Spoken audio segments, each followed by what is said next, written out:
Why do women allow a lack of emotional connection in their marriage and still give themselves to their husband sexually? God's design for healthy intimacy in marriage is that a husband and wife would be one spirit, soul, and body, all three.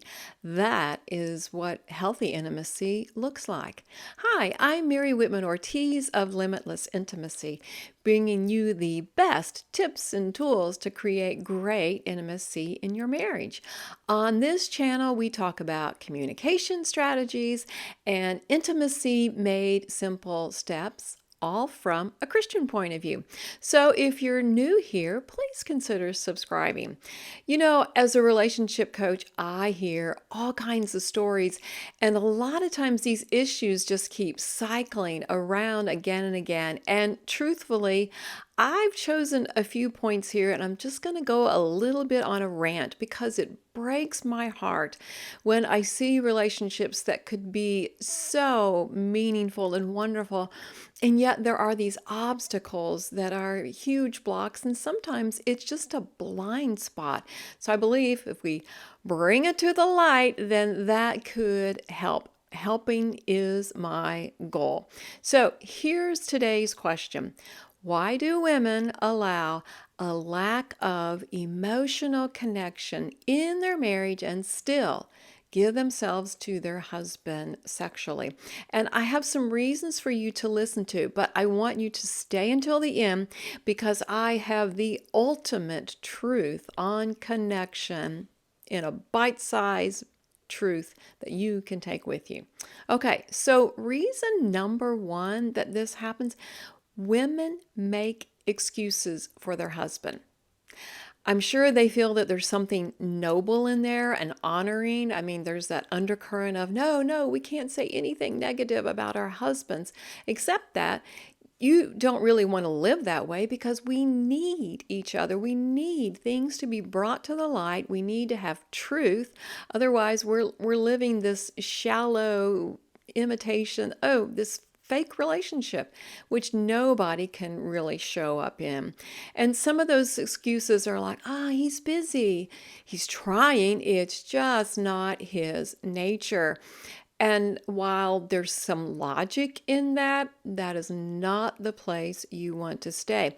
Another reason that women might allow this emotional disconnect to continue, and they're going to claim spiritual beliefs. This is my faith. God's working. I'm dying to self. I'm putting others first. God's just going to intervene. And I agree that is truth to that, but you can't use your faith as a cop-out to face the truth. That is not true faith. That is not true love. That is not going to be a blessing to your marriage. And a third reason that women just allow that emotional connection to be broken is they say, well, he's a good enough husband in other ways. He's a provider and he's a good father. Well, I'm thankful he's a provider and a good father, but really? Do you think so? Because aren't you worth the emotional connection? Do you only want physical provision? I mean, that is so old school, and that is not a spirit, soul, and body oneness. And what does that really say to your kids? I know these are tough questions, and I told you, hey, I warned you, it's a bit of a rant, but we've got to have these talks. Okay, so there's a fourth one, and that is, I don't want to rock the boat. I don't want to make changes because I know it's not going to go well. Every time I try to speak up, it seems like feathers are ruffled or worse. And truthfully, it gets to that place where we know they don't know where to start, and they're so overwhelmed by the situation. Now, I hope this is helping you so far. And if it is, would you give me a thumbs up, please? And I have a question that I'd love for you to answer in the comments. Did you hear about healthy intimacy, healthy sex life when you were a child? Just give me a yes or a no. Yes, I heard about a healthy sex life. No. Are you crazy, Mary? No, I did not hear that. Okay. So I have to tell you a little more, and this is what happens when you don't require emotional connection. Because some women are like, oh, I'm doing this for him, I'm making it easier. There's a little deception going on if that's your thought. You are actually demeaning yourself, and you're demeaning the goodness of the gift that God gave you in your marriage. Number two, you're just reducing sex to a physical act. I mean, animals do that, right? I mean, terrible situations in the world have sex just be a physical act. That doesn't look like God's design at all. And then number three, you're actually causing the relationship to regress, to get worse.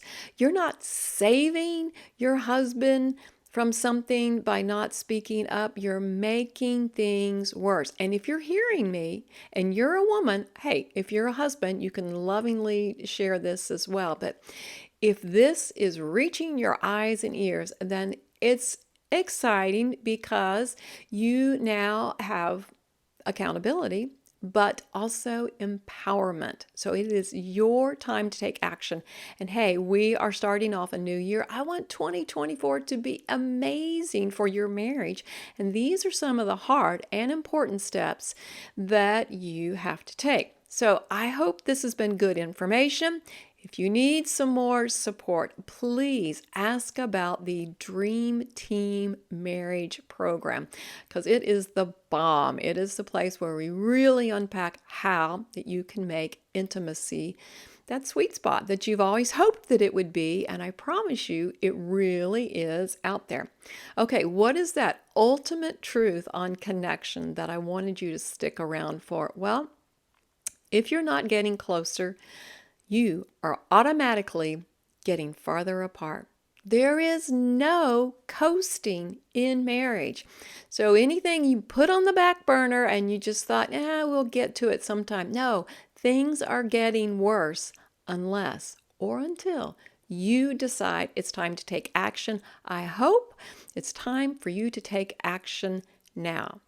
And remember, God's design for sexual wholeness in marriage is that intimacy would be fulfilling and thrilling.